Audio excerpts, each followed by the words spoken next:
What's up, Steelers Nation? The grind never stops in Pittsburgh. This organization is laser-focused on one thing, getting better every single day to bring a Lombardi trophy back to the Steel City. Whether it's the quarterback room, the wide receiver group, or the tight end unit, the front office is digging for answers, flipping every stone, and making calls around the league. And folks, we've got some spicy Pro Bowl-level trade rumors heating up, and I'm here to break it all down for you. But before we dive into today's loaded update, hit that like button if you bleed black and gold, and subscribe so you don't miss any of the breaking Steelers news we drop all year long. Let's start here.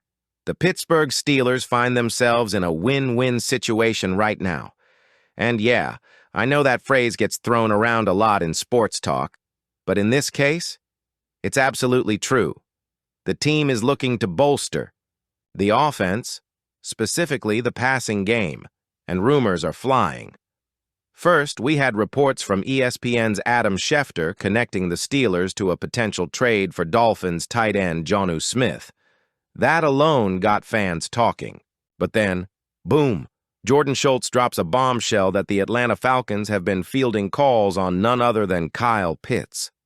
Now, the Steelers haven't been officially linked to Pittz yet, but listen, the dots here aren't hard to connect. Pittsburgh's new offensive coordinator, Arthur Smith, yeah, he drafted Pittz in Atlanta, and he's the only coach who's ever really unlocked Jonnu Smith's potential. So you can see where this might be heading. The Steelers aren't just browsing the market. They're active players in it. They know what this offense is missing. Let's keep it real. Without DK Metcalf at OTAs, the Steelers' top three wide receivers were Robert Woods, Calvin Austin III, and rookie Roman Wilson. Respect to all three guys, but that's not going to scare many defenses. And look, we know the team tried to make a move already. They reportedly went after Saints wideout Chris Olave, but New Orleans said no thanks. Still, the point remains. Omar Khan is dialing around the league. But here's the catch. Wide receivers with true WR1 talent, they cost a lot. And in comparison, Jonnu Smith or Kyle Pitts may be more affordable and still offer a serious impact, especially with how Arthur Smith designs his offense. So let's talk value. Jonnu Smith is the cheaper option here. He's in the final year of his deal, and at 28 years old, he's not going to cost more than maybe a fifth-rounder. Pittsburgh could even get creative, throw in a player like a depth corner or linebacker to sweeten the deal. What makes Jonnu so appealing? It's his versatility. He's not just a traditional tight end. Smith moves all over the formation, excels in space, and would instantly boost what Connor Hayward is doing. He also complements Pat Freiermuth, not competes with him. That's important. Now on the flip side, Kyle Pitts, man, the ceiling is insane. Pitts is just 24 years old. He's got that rare hybrid skill set. Is he a tight end? Is he a receiver? Trick question. He's both. He lined up outside on over 30% of snaps during his rookie year and thrived doing it. That number dropped under Arthur Smith in recent seasons, but don't forget, Smith got over 1,000 receiving yards out of Pittz as a rookie. If the Steelers want a game-breaker who can split out wide opposite Metcalf, Pittz might be the better fit. Price-wise, it'll take more, probably a third-round pick, or maybe even the day 2 pick Pittsburgh acquired in the George Pickens trade, but the investment could pay off big time. So the big question here is, how aggressive does this front office want to be? If they're willing to go all in, Kyle Pitts is your guy. Big upside, Pro Bowl potential, a mismatch nightmare. If they want to stay efficient and scheme smart, Jonnu Smith is the play. Plug-and-play weapon who already knows the system inside and out. But remember, both guys are free agents after this season. If Pittsburgh trades for either of them, don't expect a long-term deal right away unless the agent demands it up front. That's just how Omar Khan operates. Smart, calculated, and always cap-aware. All right, Steelers fans. This next part is too juicy to ignore. While the team explores ways to upgrade their pass-catching weapons, the quarterback saga rages on. Yes, we're talking Aaron Rodgers again. He's still the favorite to sign in Pittsburgh, and it's getting divisive, not just among fans, but among former Steelers greats. Terry Bradshaw went off recently, calling the Rodgers rumors a total joke. Said he'd rather see Rodgers chewing bark in California than suiting up in Pittsburgh. But on the flip side, Bryant McFadden disagrees, and he laid it out perfectly. Rodgers, even at the end of his career, is a better option than Mason Rudolph. Period. Let's be honest here. If Rodgers signs, this offense immediately becomes playoff caliber, especially if you pair him with DK Metcalf and another target like Jonnu Smith or Kyle Pitts. But the window is closing. OTAs are here, minicamp is next, and Rodgers isn't in the building. Yet. The Steelers have made headlines this offseason for all the right, and sometimes dramatic, reasons. From the continuing quarterback saga involving Aaron Rodgers to the big addition of DK Metcalf, Pittsburgh is clearly going all in for 2025. But there's one story that has fans buzzing, and it's not about a new player. It's about keeping one of our own. We're talking about TJ Watt, the heart and soul of this defense, and arguably the most impactful edge rusher in the NFL. And here's where things get interesting. Steelers. Insider Mark Kaboly, speaking on his podcast, Kaboly Plus Mac, dropped a major bombshell this week.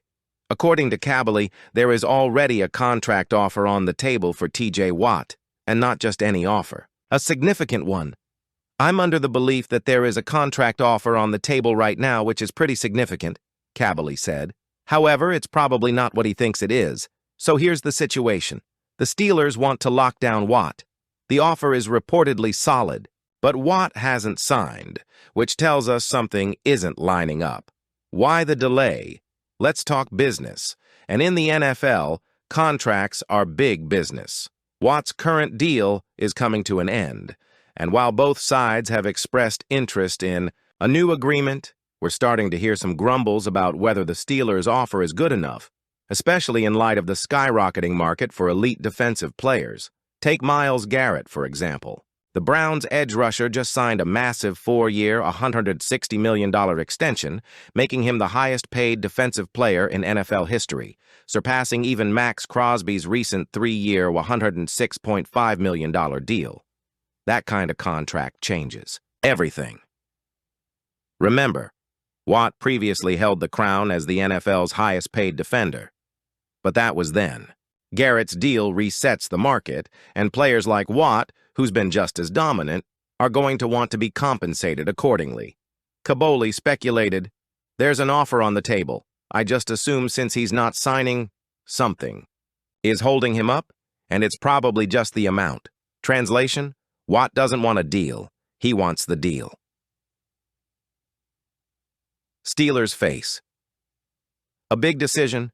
Here's the thing. Steelers Nation, the front office has a reputation for doing things their way.